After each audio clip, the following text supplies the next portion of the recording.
The sky above Varith Prime had always been beautiful.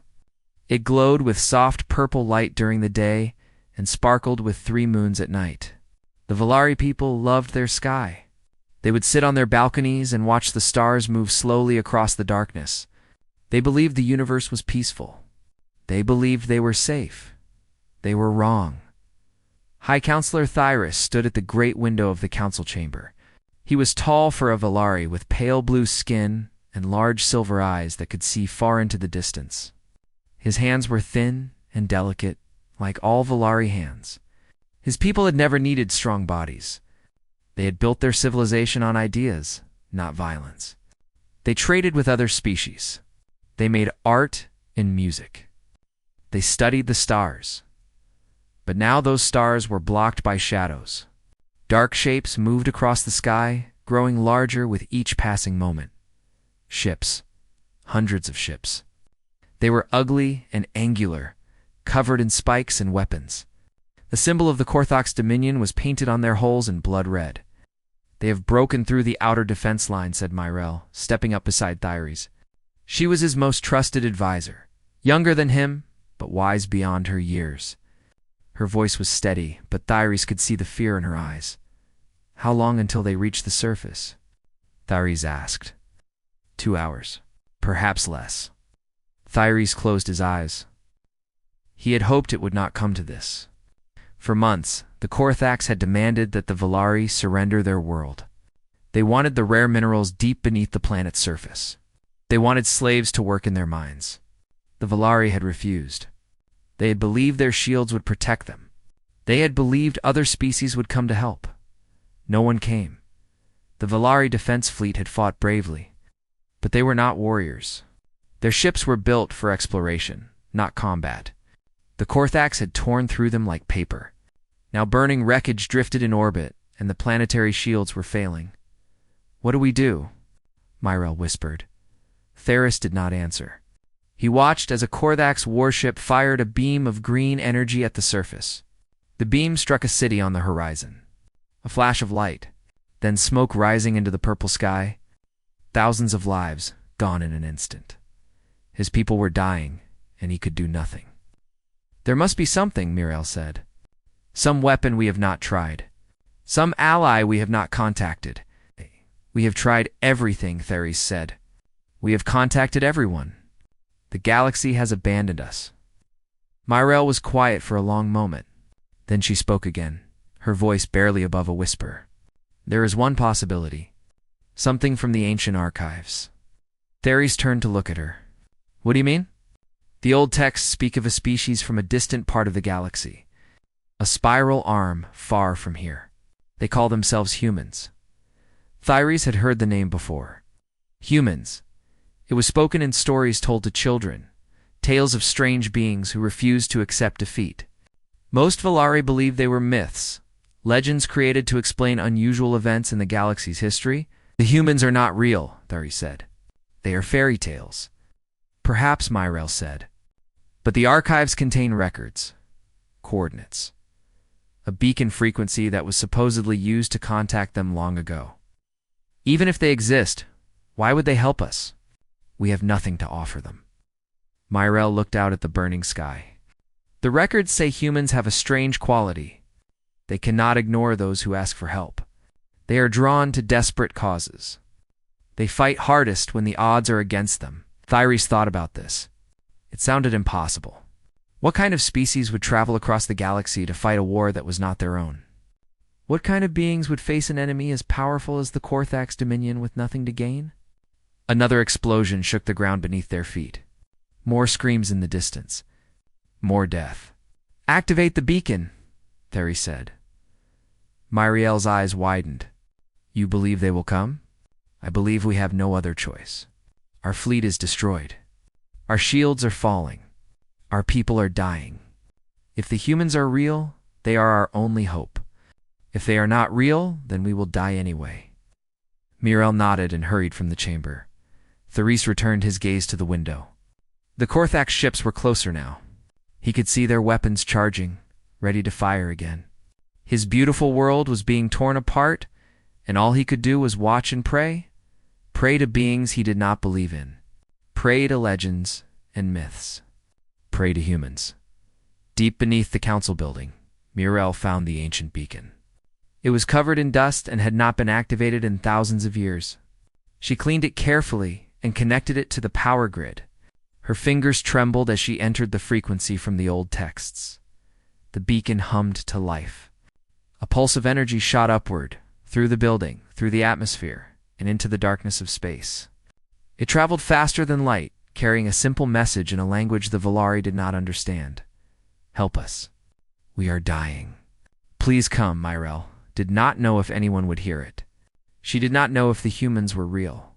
But as she listened to the explosions above and felt the floor shake beneath her, she allowed herself one small moment of hope. Somewhere in the galaxy, perhaps someone was listening. Perhaps someone would answer. Perhaps the legends were true. And perhaps, just perhaps, the humans would come. 3 days passed. 3 terrible days. The Korthax had not yet landed their ground forces, but they did not need to. Their ships hung in the sky like dark clouds, firing down at any city that showed signs of resistance.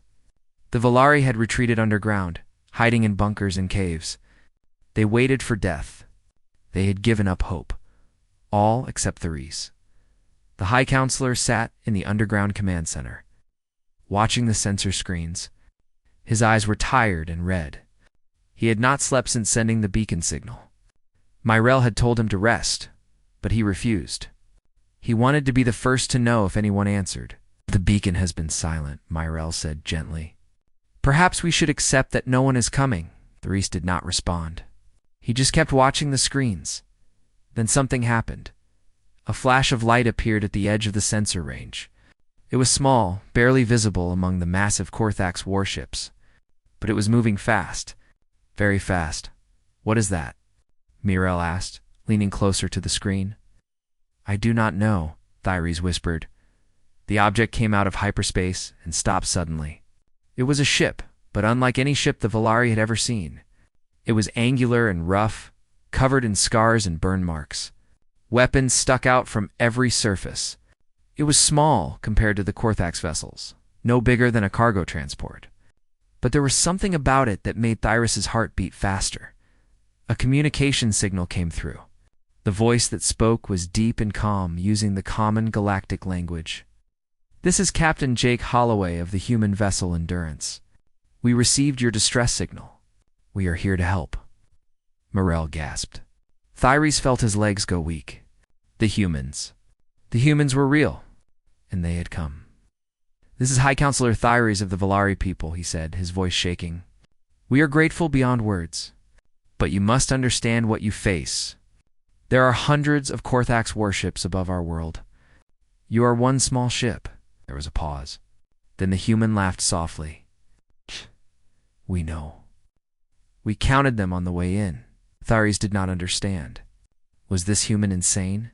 Did he not see the danger? Please, Thyres said. Land your ship. We will protect you in our bunkers.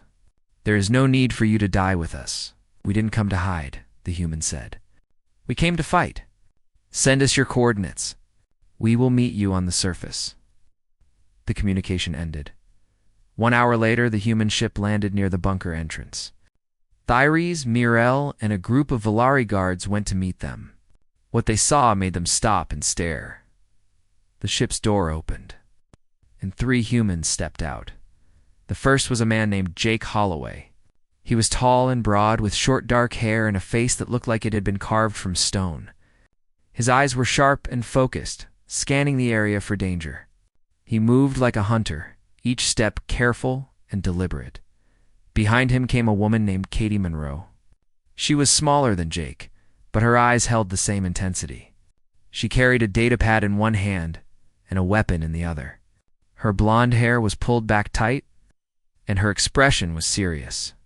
The third was a large man named Danny Vega. He was the biggest of the 3. With arms like tree trunks and hands that could crush metal, he smiled when he saw the Volari. Friendly smile that somehow made him even more frightening. Thyres walked forward to greet them. Up close, the humans were even more impressive. Their bodies were dense with muscle. Their skin was thick and rough. They stood with perfect balance, ready to move in any direction at any moment. Everything about them screamed danger. "Thank you for coming," Theory said. "But I must ask again. Why? You do not know us. This is not your war. Why would you risk your lives for strangers?" Jake looked at him with those sharp eyes. "Because you asked for help? Because you needed someone. That's enough." "But the odds," Myrell said. "They are impossible. 3 of you against an entire Dominion fleet." Danny laughed. It was a deep, rumbling sound. "Lady, we're humans. Impossible odds are kind of our thing." Katie stepped forward, her datapad glowing with information. "We have been studying the Korthax fleet since we arrived. They are powerful, yes, but they are also arrogant. They do not expect real resistance. That is their weakness." "You have a plan?" Tharis asked. Jake nodded. "We always have a plan. But first, we need to know everything about your enemy. Their ships, their weapons, their tactics, everything." "We will give you all the information we have," Tharis said. Jake looked up at the sky, where Korthax ships floated like dark monsters. His face showed no fear, only determination. "Then let's get to work. We have a war to win." Tharis watched the humans walk toward the bunker entrance. They moved with confidence, as if they had already won the battle in their minds. It was strange. It was terrifying. It was wonderful. For the first time in days, Tharis felt something he had forgotten. Hope. Real hope. The legends were true. The humans had come, and somehow, against all reason, he believed they might actually save his world. The underground command center was filled with holographic displays. Blue light danced across the walls as Katie Monroe studied the enemy fleet. She had been working for 6 hours straight. She showed no signs of stopping. Theories and Myrell watched from across the room. The Volari could not understand how one person could focus so intensely for so long. Their own scientists needed frequent breaks. But Katie just kept working, her fingers flying across her datapad, her eyes never leaving the screens. Jake Holloway sat in the corner, cleaning his weapon. It was a large rifle, bigger than anything the Volari had ever seen. Danny Vega was doing exercises nearby, lifting heavy metal containers like they weighed nothing. The humans seemed completely calm, as if they were not planning to attack an entire armada. "I have found it," Katie said suddenly. Everyone turned to look at her. She pulled up a holographic image of the Korthax fleet. The Dominion uses a centralized command structure. All orders come from their flagship, the Ravager. It sits in the center of the formation, protected by 12 heavy cruisers. "We know this," Myrell said. "That is why attacking them is impossible. You cannot reach the flagship through so much protection." Katie smiled. "You cannot, but we can." She zoomed in on the flagship. It was massive, bigger than a mountain, bristling with weapons. The Ravager has a weakness. Its main reactor is located here. She pointed to a spot near the bottom of the ship. If we can destroy the reactor, the entire flagship will explode. Without their command ship, the fleet will fall into chaos. "That is a big if," Tharis said. "How do you plan to reach the reactor? The ship is covered in armor and shields." Danny stopped his exercises and walked over. "That's the fun part." Jake stood up and joined the group. "We need a distraction. Something big enough to draw the cruisers away from the flagship. While they are busy, we slip through and board the Ravager." "Board it?" Myrell's eyes went wide. "You mean go inside?" "That's the only way," Jake said. "We plant explosives on the reactor, get out, and watch the fireworks." Tharis shook his head. "This is madness. Even if you reach the flagship, it will be full of Korthax warriors. They are twice your size. They are bred for combat. You will be outnumbered 1,000 to 1. Danny grinned. "Sounds like a fair fight." The Volari did not understand. How could these humans joke at a time like this? Did they not realize they were talking about their own deaths? Katie continued, explaining the plan. "We will use your remaining cargo ships as the distraction. We fill them with explosives and send them toward the cruisers. The Korthax will think it is a desperate attack. They will move to intercept. You want to use our ships as bombs? Thyres asked. They're not doing anything else, Jake said. Sitting in your hangars, they are useless. In this plan, they become weapons. Irel looked troubled. Those ships have no pilots. Who will fly them? No one, Katie said. We will program them to fly automatically. Remote control. The Korthax will not know the ships are empty until it is too late. Thyres thought about this. It was clever. It was dangerous. It was completely insane. But as he looked at the holographic fleet, he realized something important. The humans were not crazy. They were just different. They saw the battle in a way the Volari could not. What happens after the distraction? He asked. Jake pointed to a gap in the fleet formation. The Endurance flies through here, fast and low. We use the debris from the explosions as cover. We reach the flagship, cut through the hole, and board. And then Danny and I fight our way to the reactor while Katie guides us from the ship. We plant the charges, fight our way back out, and escape before the explosion. That is a lot of fighting, Morel said quietly. Danny cracked his knuckles. That's what we do. Thyres was silent for a long moment. He looked at the three humans. They were so few, so fragile compared to the Korthax, and yet they stood there with complete confidence, as if victory was already certain. Why are you not afraid? Thyres asked. Jake looked at him. We are afraid.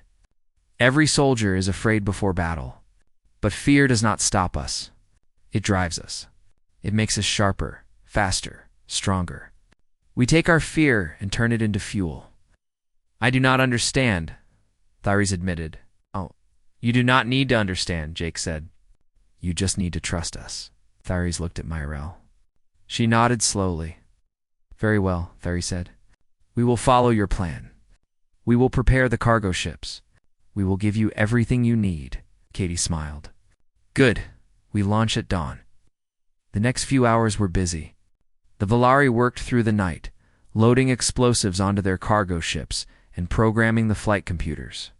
The humans worked alongside them, showing them what to do, encouraging them when they grew tired. As dawn approached, Therese found Jake standing alone, looking up at the sky through a small window. The Korthax ships were still there, dark shadows against the purple light. Do you really believe this will work? Thyres asked. Jake did not turn around.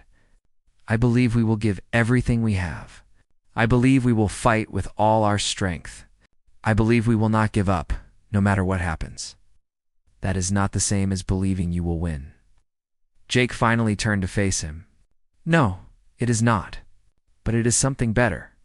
It is a promise. Whatever happens tomorrow, the Korthax will remember this day. They will remember that the Volari did not go quietly. They will remember that someone stood against them. Thyres felt tears forming in his silver eyes. Thank you, he whispered, for everything. Jake put a hand on his shoulder. Save the thanks for after. We have work to do. And with that, he walked away to prepare for war. The first light of dawn touched the sky. It was time. The Endurance lifted off from the surface, engines roaring with power. Inside the ship, Jake sat in the pilot's seat. His hands were steady on the controls. Katie worked at her station, monitoring the enemy fleet. Danny checked his weapons one final time. Cargo ships are ready, Katie reported. Launching in 30 seconds. From the bunker far below, Thyres watched the sensor screens. His heart pounded in his chest. Around him, hundreds of Volari held their breath. This was it. This was their only chance. The cargo ships launched. 12 vessels, loaded with explosives, flew straight toward the Korthax fleet. They moved in formation, pretending to be an attack force. The Korthax reacted immediately. Alarms rang across their ships.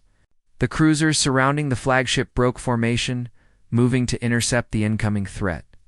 They fired their weapons, green beams of energy cutting through space. They took the bait, Katie said. Gap opening in the formation. I see it, Jake replied. He pushed the engines to maximum power. The Endurance shot forward like an arrow. The first cargo ship exploded. Then the second. Then the third. Massive balls of fire bloomed in space, blinding and beautiful. The Korthax cruisers flew through the destruction, confused and angry. The Endurance slipped through the chaos. Enemy ships fired at them, but Jake dodged every shot. He flew like a man possessed, weaving between explosions and debris. The ship shook with each near miss, but it kept flying. Enemy fighters incoming, Katie warned. Small attack crafts swarmed toward them from all directions. Danny ran to the weapons station and started firing. His aim was perfect. One fighter after another exploded in flames. "Keep them off us," Jake said. "We're almost there." The flagship grew larger in the view screen. It was enormous, a mountain of metal and weapons. Its surface was covered in gun turrets, all of them turning toward the Endurance. "Shields at 60%, Katie reported. "They're hitting us hard." "Hold together," Jake muttered to the ship. "Just a little longer." Direct hit rocked the vessel. Sparks flew from the ceiling. A fire started in the back, and Katie grabbed an extinguisher to put it out. But the Endurance kept flying. They reached the flagship's hull. Jake found a weak spot near the reactor section, a place where the armor was thinner. He activated the cutting laser, and molten metal sprayed into space. "Breach in 30 seconds, Jake announced. Danny was already at the airlock, putting on his helmet. His armor was heavy and black, covered in weapons. He looked like a monster from a nightmare. Jake joined him, sealing his own armor. "Katie, you have command. Keep the ship alive." "I'll be watching," she said. "Good luck." The hull breach opened. Jake and Danny jumped through, landing inside the Korthax flagship. The inside of the ship was dark and hot. The walls were covered in strange symbols. The air smelled like smoke and blood. Warning lights flashed red everywhere. "Reactor is 200 meters that way," Katie's voice said through their helmets. "You have about 15 minutes before they seal the breach and trap you inside." "Plenty of time," Danny said. They started moving. The corridors were narrow and winding. Jake led the way, his rifle ready. Danny followed close behind, watching their backs. The first Korthax appeared around a corner. It was massive, nearly 3 meters tall, with thick gray skin and 4 arms. Each arm held a weapon. Its eyes glowed red with rage. Jake fired 3 shots. The first hit the alien's chest. The second hit its head. The third made sure it stayed down. "Contact," Jake reported calmly. More Korthax came. Many more. They poured out of doorways and dropped from ceiling vents. They roared battle cries and charged without fear. Jake and Danny fought back to back.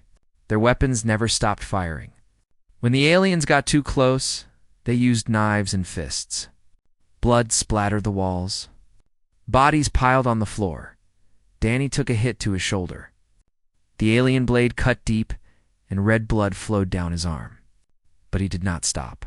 He grabbed the Korthax that wounded him and snapped its neck with his bare hands. "You okay?"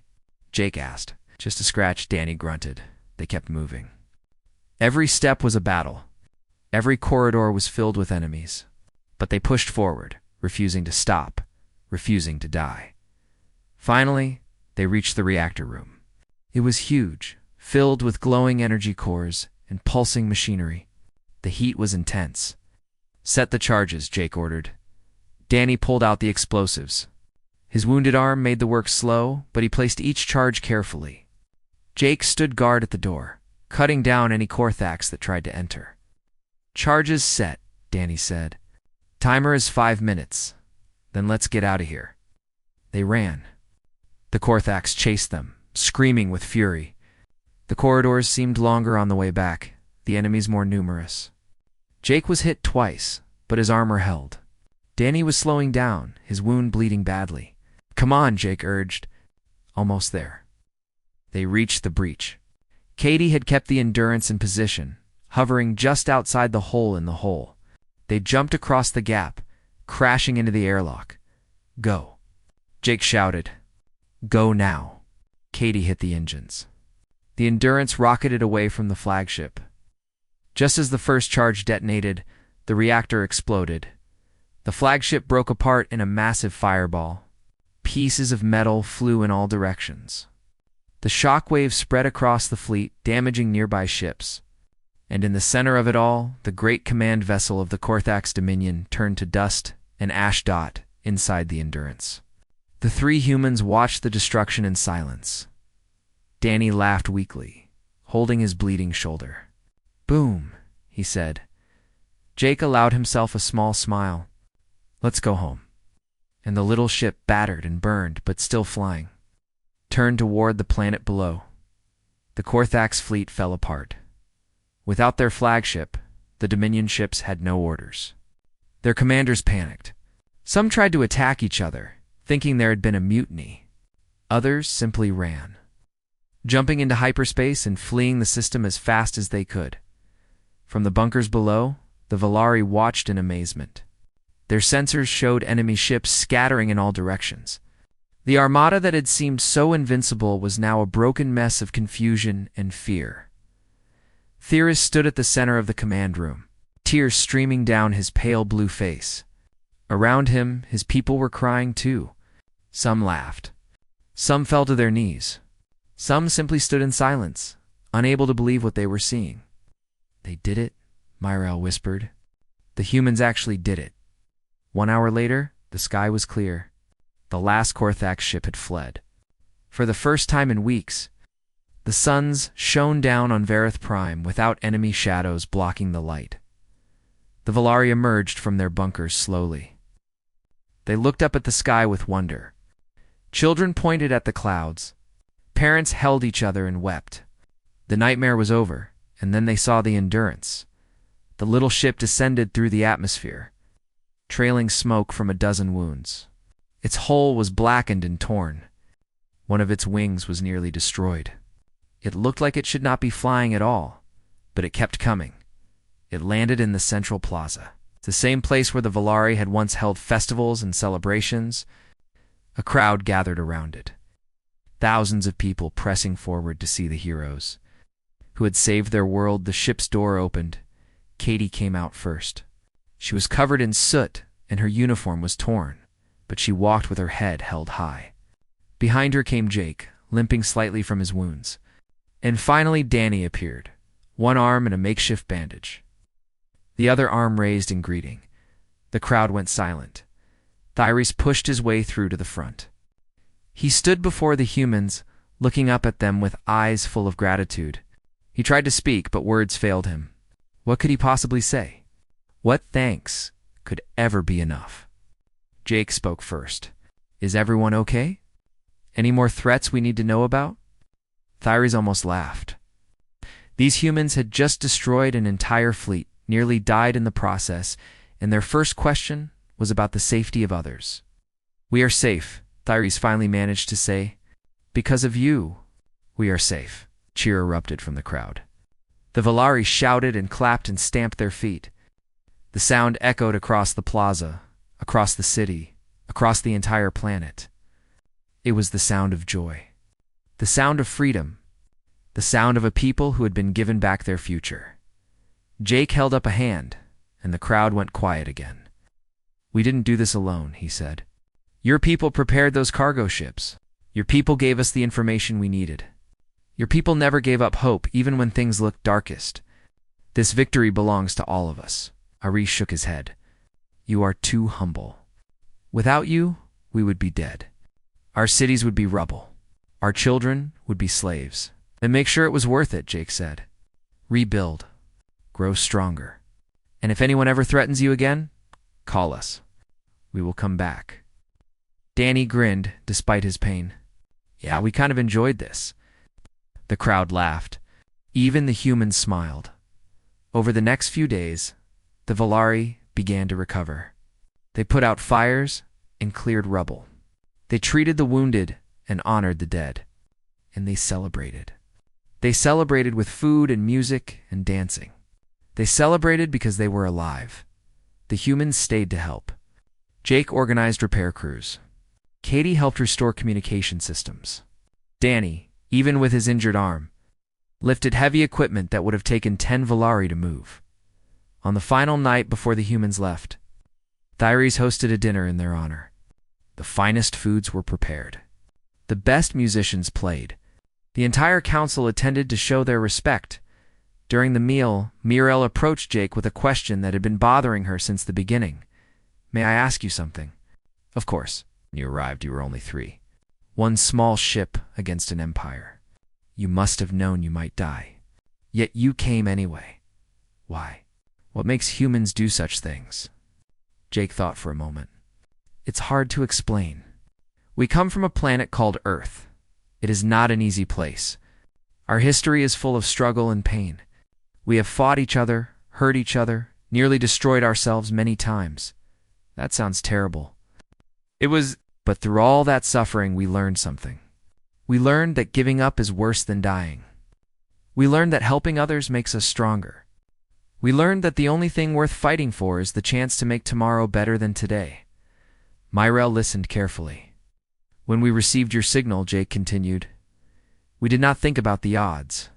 We thought about people in trouble, people who needed help.